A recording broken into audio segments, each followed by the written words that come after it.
오늘 우리에게 주시는 하나님 말씀은 마가복음입니다. 45절부터 52절까지 합독하시겠습니다. 예수께서 즉시 제자들을 재촉하사 자기가 무리를 보내는 동안에 배 타고 앞서 건너편 벳세다로 가게 하시고 무리를 작별하신 후에 기도하러 산으로 가시니 저물매 배는 바다 가운데 있고 예수께서는 홀로 무태 계시다가 바람이 거스림으로 제자들이 힘겹게 노젓는 것을 보시고 봄 사경에 바다 위로 걸어서 그들에게 오사 지나가시려고 하시매 제자들이 그가 바다 위로 걸어 오심을 보고 유령인가요 소리 지르니 그들이 다 예수를 보고 놀람이라. 이에 예수께서 곧 그들에게 말씀하여 이르시되 안심하라내니 두려워하지 말라 하시고 그 배에 올라 그들에게 가시니 바람이 그치는지라. 제자들이 마음에 심히 놀라니 이는 그들이 그 떡 떼시던 일을 깨닫지 못하고 도리어 그 마음이 둔하여 졌음이로라. 아멘. 하나님은 사랑의 왕이십니다. 하나님의 사랑을 느끼시기를 주의 이름으로 축복합니다. 하나님께서는 이 세상에 나라, 천국이라는 나라를 이루기를 원하십니다. 그런데 이 천국은 우리가 흔히 생각하는 임금이 있는 그런 왕이 아니거든요. 이 개념이 확실하게 이해가 돼야 신약 성경의 핵심 메시지가 천국이잖아요. 그렇기 때문에 성경이 들어옵니다. 오늘 천국 개념에 대해서 좀 더 분명하게 알게 되시기를 바라고요. 그 천국을 이루기 위하여 제자들을 통해서 그 천국을 이루기를 원하시는데 예수님은 그 제자들을 어떻게 훈련하시는지 그것을 통해서 우리를 어떻게 훈련하시는 것도 깨닫게 되시기를 주의 이름으로 축복합니다. 제가 지금 마가복음을 설교하면서 강해를 하죠. 정확히 강해란 성경의 내용을, 성경에 담겨진 하나님의 뜻을 그 시대의 언어로 전달한다는 게 강해 설교입니다. 그런데 마가복음이 사복음서 중에서 제일로 처음 기록되어 있으니까요. 나머지 복음서는 마가복음을 참고해서 기록한 거예요. 그래서 가능한 한 마가복음을 중심으로 설교를 하고 있는데요. 이 오병이어 사건 끝난 뒤의 상황은 마가복음에 없기 때문에 요한복음에서 그 내용을 한번 우리가 읽고 본문으로 넘어가기를 원합니다. 요한복음 6장입니다.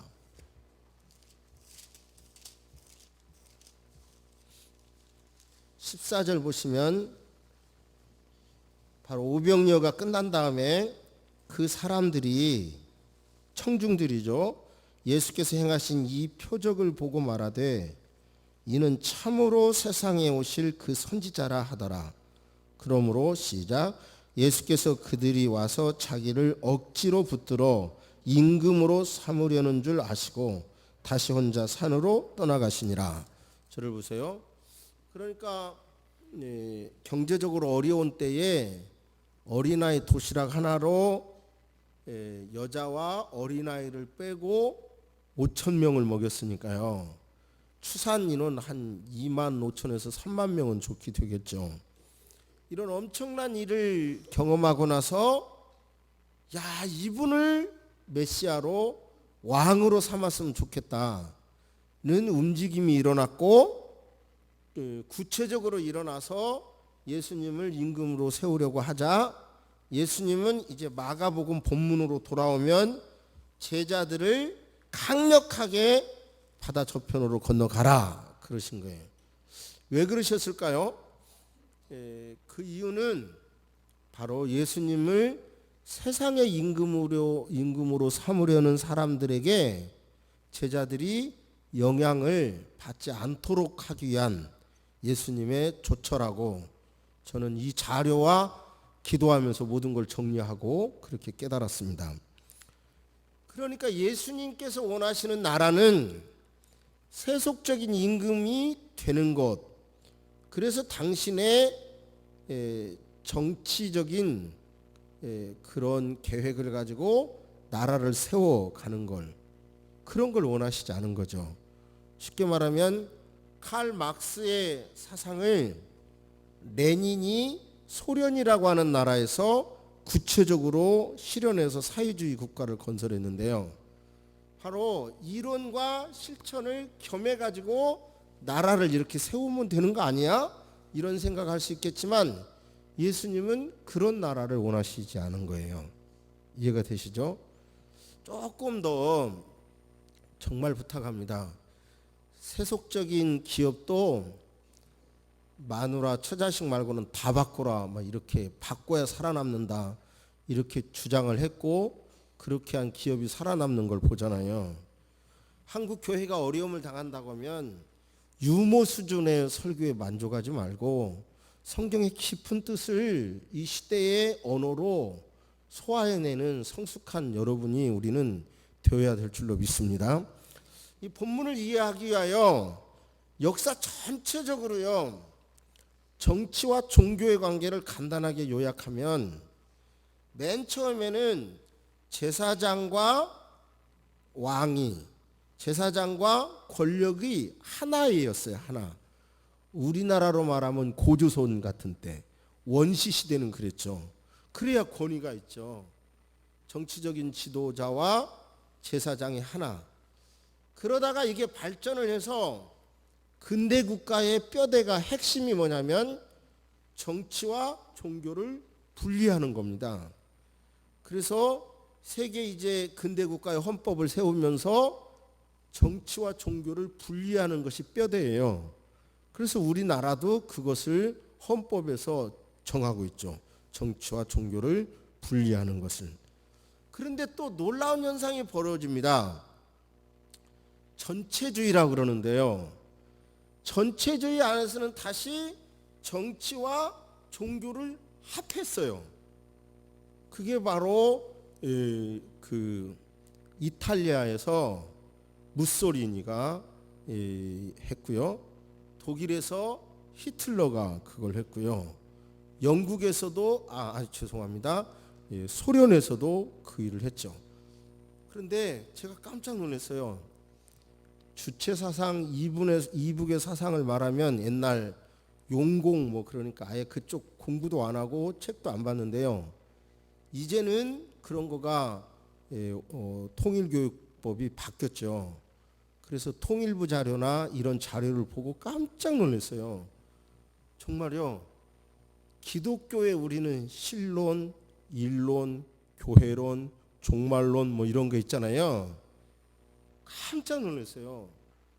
바로 신론에 대해서도 이북에 그대로 있고요. 삼위일체론에 대해서도 그대로 있고요. 기독론에 대해서 그대로 있고요. 교회론에 대해서도 그대로 있고요. 종말론에 대해서도 그대로 있고요. 우리가 말하는 영생에 대해서도 그대로 있어요. 깜짝 놀랐어요. 그런데 그 엄청나게 살짝 바꾼 거죠. 그런데 그런 사상을 그동안 신학대학이나 이런 데서는 떠들지 않았던 거죠. 오픈하지 않았죠. 그러니까 한마디로 말해서 주체 사상이라는 것은 이제 2001년부터 이북의 주체 사상은 종교라는 평가가 있어요. 세계 그것도 10대 종교에 들어간다는 거예요. 그러니까 이북의 주체 사상은 종교이면서 종교로 나라를 통치하는 거예요. 예수님이 원하시는 천국 하나님의 나라가 그런 나라냐 이 말이에요. 그런 나라가 이북에서 말하는 그런 나라가 성경에서 말하는 나라가 아니에요. 근데 그것을 학문적으로 이런 것을 기독교와 뭐가 다른지 분명하게 우리는 이것을 알아야 되겠고, 적어도 성도의 수준에서 오늘 말씀을 통해서 주님이 세우기를 원하는 천국, 킹덤 오브 갓, 하나님의 나라는 뭐냐, 그리고 그걸 어떻게 이루기를 원하느냐를 본문을 통해서 어설픈 지식 말고요, 정확하게 성경을 알고 세상을 꿰뚫는, 품을 수 있는 영역과 지성이 여러분에게 생기기를 주의 이름으로 축복합니다. 아멘. 그 유명한 본문에서 어떤 음성이 있는지 한번 생각해 보세요.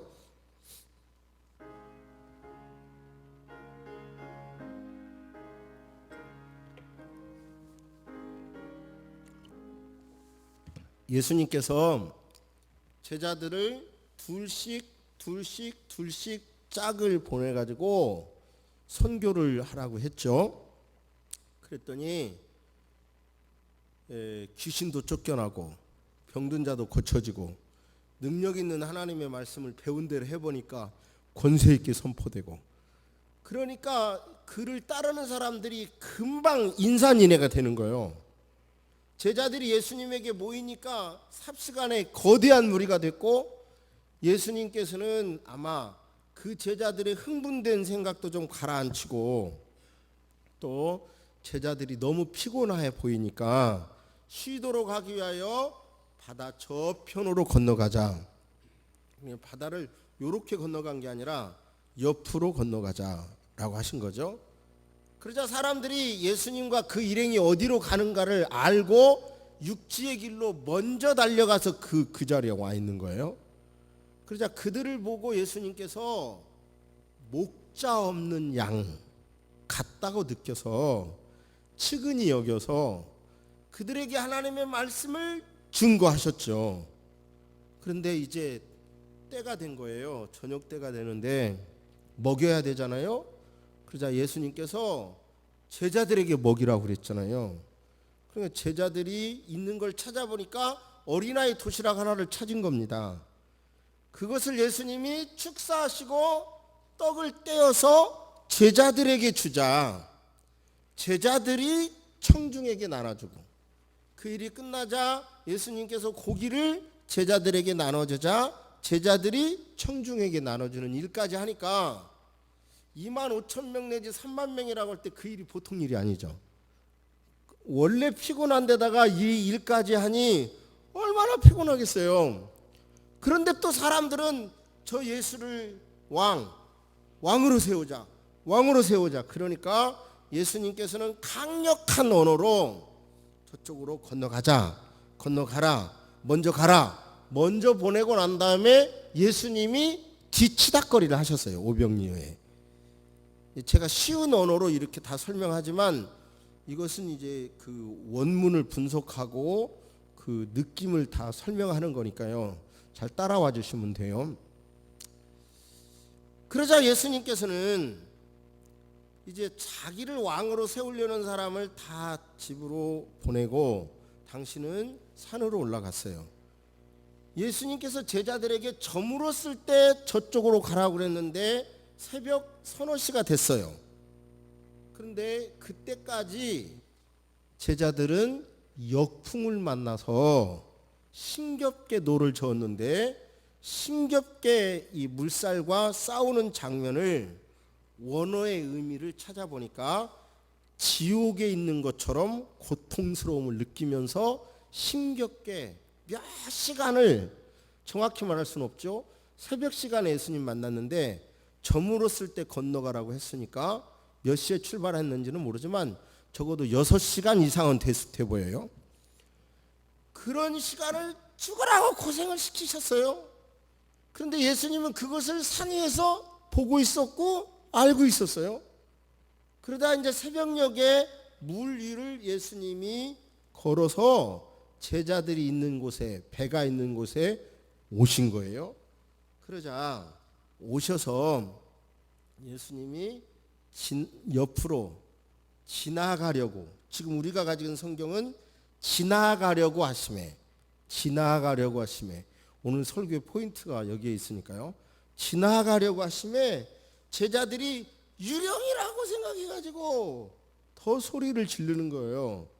그러자 예수님께서 그들에게 다가가셔서 안심하라, 내니 두려워 말라고 말씀하시고 배에 올라가시자 풍랑이 잔잔하게 되었죠. 여기서 이렇게 깨닫지 못한 거가 마음이 무디어졌다는 거죠.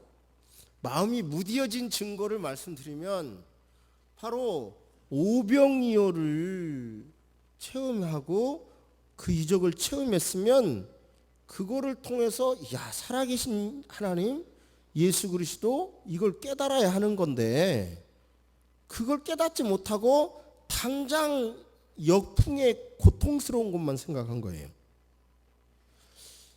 풍랑이 아니에요. 명확하게 4장에서 나온 풍랑이 아니고 역풍입니다.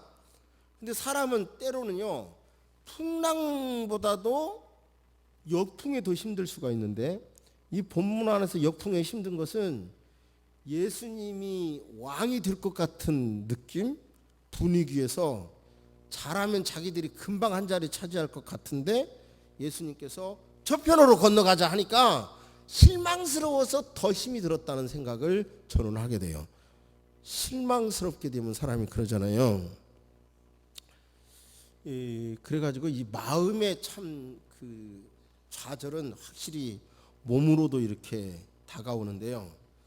그런데 여기서 예수님께서 옆을 지나가려고 하셨다. 꼭 이런 거 이제 어원적인 의미는 앞으로 가면서도 이렇게 고개를 돌렸다 이런 의미도 있고요. 그 유명한 팝 가수가 그 문워크인가요? 이렇게 발길을 하는데 거꾸로 가는 것 같은 그런 표정이라는 해석도 있고요. 근데 깜짝 놀랐어요. 이 본문을 묵상하다가 우리에게도 예수님께서 어려움 당하는데 꼭 그냥 옆으로 지나쳐가 버리는 듯한 해결해 주러 오셨잖아요. 역풍 때문에 고통한다는 걸 알고 오셨잖아요. 그런데 이렇게 싹 지나가시는 듯한 그런 어려움 때문에 마음의 좌절이 우리가 많이 되잖아요.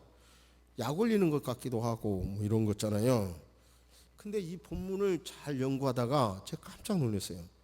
정말 그게 뭐냐면요, 여기에서 말씀한 지나가시려고 한다라고 하는 의미가 구약에서 2번 쓰여졌더라고요. 한 번은 어디냐면 모세가 하나님 나에게 영광을 보여주세요.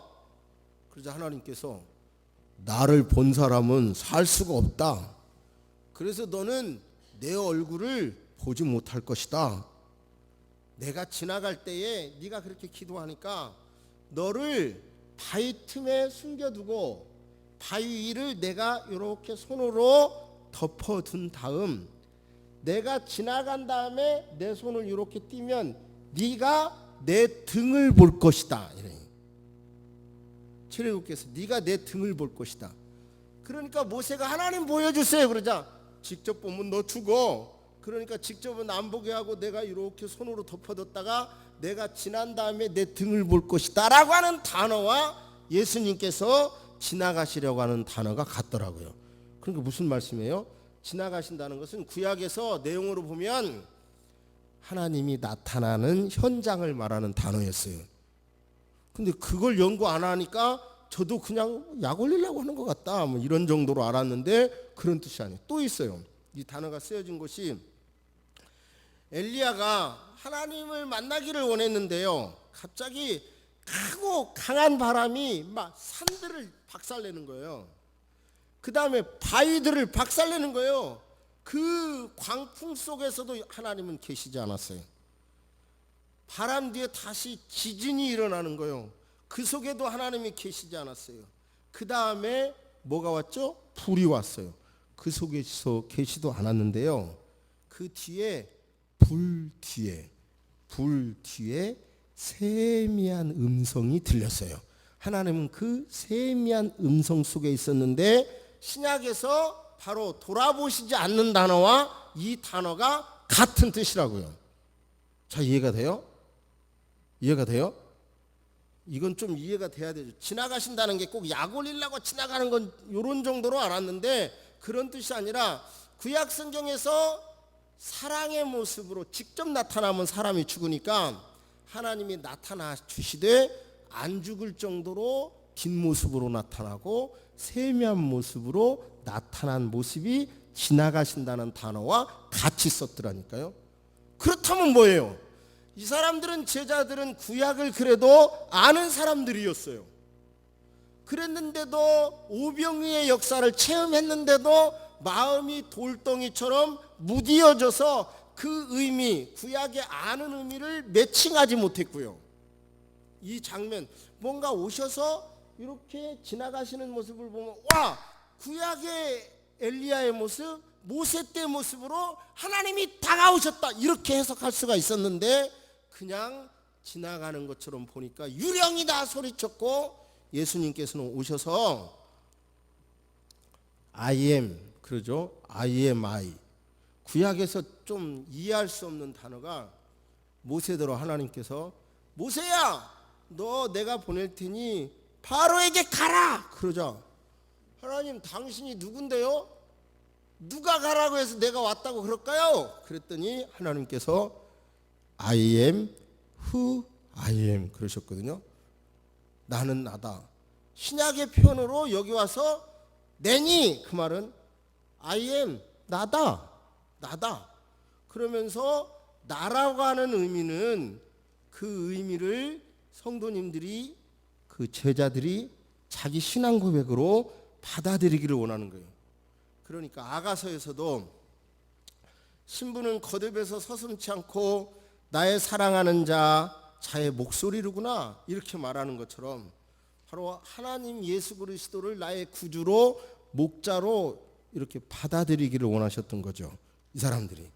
그런데 이 사람들은, 여기서 다시 정리해 봅시다. 예수님은 유대인들이 생각하는 하나님의 나라, 그런 나라는 아니고, 그렇게 성경의 주제라고 말하는 하나님의 나라를 세우기를 원하는데 그 일을 위해서 6시간 이상 죽으라고 제자들을 지금 훈련하는 거예요. 고생하게 하는 거예요. 그러니까 결국은 뭐예요? 예수님은 당신의 나라를 왕이 지배하는, 경제와 정치를 다 지배하는 그런 나라를 나는 세우지 않는다. 바로 너희 제자 너희들을 훈련해서 나는 하나님의 나라를 세우기를 원하는데, 너희들이 정치를 하든 교육을 하든 직장 생활을 하든 그 속에 들어가서 변화된 새 사람으로 살면서 하나님의 나라를 만드는데, 그러기 위해서 나는 너의 그 개인적인 생각을 뽑아내기 위해서 훈련한다 라고 하는 것을 알 수가 있죠. 다시요, 이제 조금 더 구체적으로 말씀드리면, 이스라엘 사람들은 다윗, 솔로몬 시대 최고 강력한 나라 속에서 산 거예요. 그 전과 이후에 타 외국으로부터 병목구간이라고 그러잖아요. 대륙의 병목구간에 있어가지고 외국으로부터 계속 짓밟히는 거예요. 그러니까 그들은 그때가 최고 행복한 때로 생각을 하는 겁니다. 그들은. 그런데 드디어 타락함으로 말미암아 아수르, 바벨론에게 포로로 끌려가요. 포로로 끌려가서 그들이 신학을 만들어냅니다. 어떤 신학을 만들어내느냐면 다윗, 솔로몬 시대처럼 새로운 메시아가 와서 우리나라를 통일시켜주고 해방시켜주시고 통일시켜주시고, 유대인의 메시아 사상이에요. 시켜주시고, 그리고 더 나아가서 로마처럼 예수가 거대한 제국을 세워서 우리 민족을 세계의 으뜸 민족으로 세워줄 것이라고 하는 유대인의 메시아 사상이 만들어졌어요. 그 메시아 사상으로 예수님을 봤던 거고, 예수님은 나는 그런 왕이 아니라고 그러면서 그 나라를 배척한 거고, 마침내 예수님을 그런 나라를 세우려는 사람들이 십자가에 못 박으신 거고, 예수님은 당신이 세우실 나라에 대하여 그 사회적으로 이름이 없어 보이는 그런 사람들이라도 훈련을 해서 그 나라를 세우기를 원하는데, 그들을 통해서도 그 나라를 세우게 하여 홀로서기 훈련을 시키는 겁니다. 그러므로 저와 여러분도 하나님의 나라를 위하여 예수님이 임금이 되고, 그런다면 우리가 예수 믿는 사람이 세상살이 하기가 훨씬 쉽겠죠. 그런데도 예수님은 세상 임금은 안 된다고 하면서 세상의 구조 속에 우리가 신앙을 가지고 들어가라고 하니까 우리가 때로는 역풍을 만나고 때로는 풍랑을 만나는 것처럼 힘들 수가 있어요. 그러나 그런다 하더라도 그 속에 정답은 우리 예수님께서 우리의 힘든 것을 안다는 거고 다가오신다는 것입니다. 할렐루야. 자, 이 말씀에서 구체적으로 여러분 자신에게 주시는 하나님의 음성을 들으시기를 주의 이름으로 축복합니다. 아멘.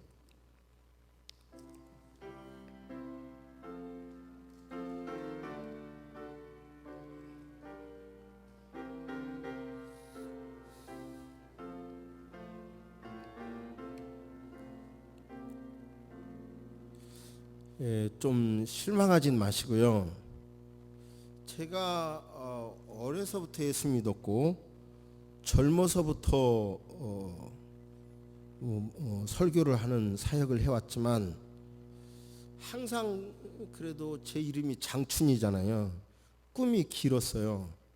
그래서 어려운 것을 어려운 것으로 모르고 살았어요.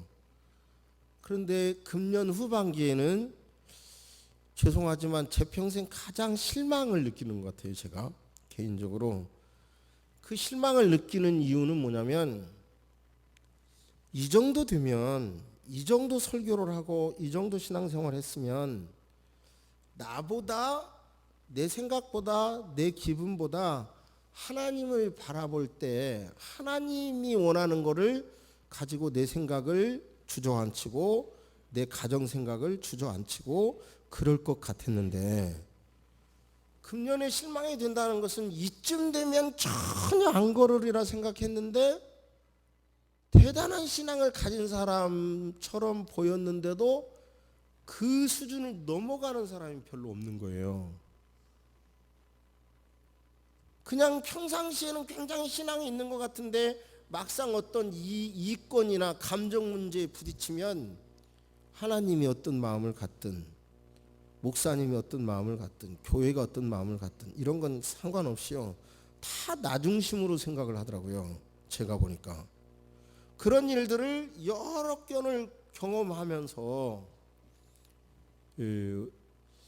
교회 안과 교회 밖에 경험하면서 참 정말로 나는 무엇을 위해서 지금까지 목회했지? 설교했지?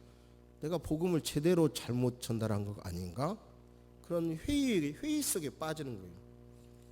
그러니까 결국은 예수님은 철저하게 지금 보시듯이 자기 몸을 내어주셨잖아요. 그리고요 사상적으로는요 이북에 삼위일체도 이북에도 그대로 있고요. 하나님 숭배하는 것처럼 어버이를 숭배하라고 하는 것도 그대로 있고요. 그리고 모세가 홍해를 가른 것 같이 김일성 장군이 일본 놈을 향하여 총을 쏘려고 이렇게 탁 내리쓰는 건 번개가 파바박 와가지고 바다를 쫙 깔라가지고 일본 놈을 다 죽였다는 말도 있고요. 굉장해요. 그 말들 보면 막 그렇게 신격화를 해요. 그래서 그러면 그렇다 하자. 그렇다고 하는데 차이가 뭐냐면요. 결국은 김일성은 인민을 위한다고 했지만 다른 건 고사하고요. 나라 백성이 굶어 죽을 때 천문학적인 돈으로 들여서 바로 자기 그 별장을 지어요. 그런 자기를 위해서 돈을 써요. 전국에 그런 별장이 굉장히 많고요. 우리가 흔히 하는 말로 기쁨조라는 말 하잖아요. 강대상에서 차마 쓸 수 없는데요. 그 기쁨조도 몇 살에서 몇 살까지를 딱 잘라가지고요. 안마하는 기쁨조, 잠자리해지는 기쁨조 이런 게 다 있더라고요. 세상에 그렇게 또 개인적으로 호사를 누리고 그런 사람도 역사상 드물겠더라고요. 차이가 있잖아요. 그러니까 말은 다 희생한다고 하지만 예수님은 전부 다 내려놓으셨잖아요.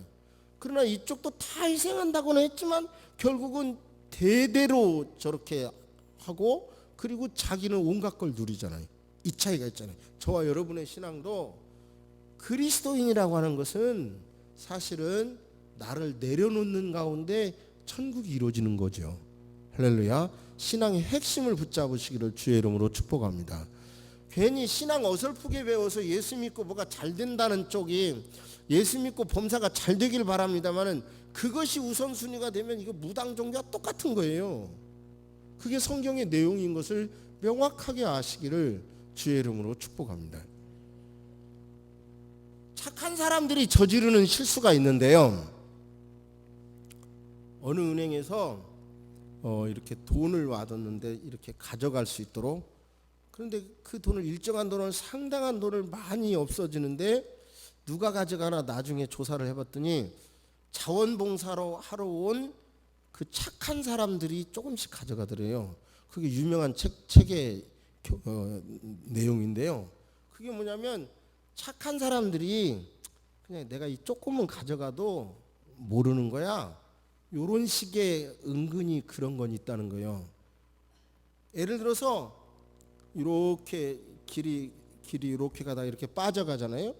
빠져가는 길에서 새치기를 싹 해. 길을 잘 아는 사람은 어디서 새치기를 하면 이게 착 끼어드는가를 잘 알거든요. 그러니까 새치기를 하면서 나는 지금 불법 행위를 하는 거야, 요렇게 생각하지 않고, 이거는 교통 체계가 잘못돼 갖고 나는 어쩔 수 없이 해야 되는 거야, 스스로 이른다는 거예요. 제가 얼마 전에 광화문에서요, 이렇게 그 서대문 그쪽으로, 그 뒤에 경찰서 뒤쪽으로 가야 되는데 아무래도 안 될 거, 조금 더 가야 될 것 같아서 갔더니요, 아현동을 지나도 저 마포까지 계속 가는 거예요. 갈 약속 시간은 돼서. 그래서 제가 횡단보도에서요 확 차를 돌려가지고요, 버스 전용 차선 2개를 지나서 확 돌아와 버렸어요. 그러니까 건널목에 건너는 사람이 그러더라고요. 그래서 하는 동안 빨리 와버리면서 내 속으로 뭐라 그러냐면, 이렇게 교통 체계를 잘못 잡아놓을 수가 있어? 거기서 돌도록 만들어 이렇게 많이 와도 없어고. 가만히 생각하니까 그 책에서 말한 대로 착한 사람들이 죄를 저지르면서 이런 식의 자기 변명을 한다는 그 구절이 딱 생각나가지고 띵 그랬는데요. 우리가 신앙생활을 하다가 보면 나름대로의 이론이 있거든요. 그런 이론들로 나름대로 주의 뜻대로 산다고 하면서도요, 결국은 우리는 이 땅의 임금이 되고 이 땅에서 뭘 얻으려는데 핵심을 두고 있어요. 제발 우리는 그 순간에 우리의 생각을 내려놔야 주님이 커지고 하나님의 나라가 이루어지고 큰 하나님의 능력을 만날 수 있다는 것을 제발 와닿지 않을지라도 수긍하시고 받아들이면 더 큰 마음, 더 넓은 마음을, 더 크신 예수님을 만날 수 있으리라 믿습니다. 그것을 체험하시기를 주의 이름으로 축복합니다. 아멘. 자, 어렵습니까? 안심하라 내니 두려워 말라 다가오십니다. 하나님이 그것만 붙잡으면 풍랑도 역풍도 잔잔해진다는 믿음을 가지시기를 주의 이름으로 축복합니다. 살아계신 하나님, 주님은 그렇게 천국을 원하셨습니다. 당신께서 원하시는 나라가 분명한데 유대인들도 착각하고 있고 오늘날 우리도 형태는 다르지만 나만의 왕국을 우선으로 세워가려고 하고 있습니다. 그러나 결국은 나만의 왕국을 세운다는 것이 얼마나 많은 수많은 모순이 있는지 우리는 잘 알고 있습니다. 하나님 아버지, 이 겨울철에 아름다운 모피 코트가 얼마나 따뜻하고 아름답습니까? 그러나 그 모피 코트를 만들어내기 위해서 짐승은 바로 50만 원이 내지 100마리가 죽어야 된다고 합니다. 바로 이런 식의 우리는 뭔가 삶이 아니라 주님이 원하시는 그런 삶을, 의식을 가지고 살아가는 새소망 식구들 되도록 도와주옵소서. 한국 교회가 새로운 의식, 성경적인 의식을 갖는데, 비록 아버지 연약한 강단이지만 이 강단을 통해서 한국 교회가 새로워지고 통일 시대를 준비하는 의식 있는 교인들이 될 수 있도록, 그것도 성경적인 의식이 있는 교인들이 되도록 우리 교회를 축복해 주옵소서. 그런 의식이 있을 때 우리 교회를 축복해 주시고 성도를 축복해 주시고 자손들을 축복해 주실 것이라고 하는 확신이 있습니다. 조그마한 복 정도가 아니라 하나님이 이 민족을 위하여, 세계를 위하여 쏟아 부어주시는 복들이 아버지 소명 있는 자들에게 주실 줄로 믿습니다. 풍랑 또는 역풍 속에 고난스럽습니까? 이 연말이 힘듭니까? 주님이 알고 계시고 다가오고 계시고 때로는 주님이 외면하는 것처럼 보이지만 그것이 결국은 다가오는 하나님의 현현이라는 것을 배웠사오니 믿음으로 이 사건을 받아들이게 하여 주옵소서. 우리 삶의 현장에 예수 그리스도를 모셔드리게 하여 주옵소서. 하나님 아버지여, 교회를 지키기 위하여 먼 곳에서도 이곳까지 오는 성도들에게 복을 주시고 여러 가지 갈등 속에서도 견디면서 섬기는 종들에게 하나님 아버지 하늘문을 여시고 복을 주옵소서. 간곡하게 기도하옵는 것은 예수님이 오시는 그때까지 이 강단을 세워주셔서 주의 말씀이 증거될 수 있도록 우리 교회를 축복해 주옵소서. 지금은 우리 주 예수 그리스도의 은혜와 우리 하나님의 놀라우신 사랑과 성령님의 감화 감동 교통하심이 이제로부터 영원토록 함께 있을지어다. 아멘.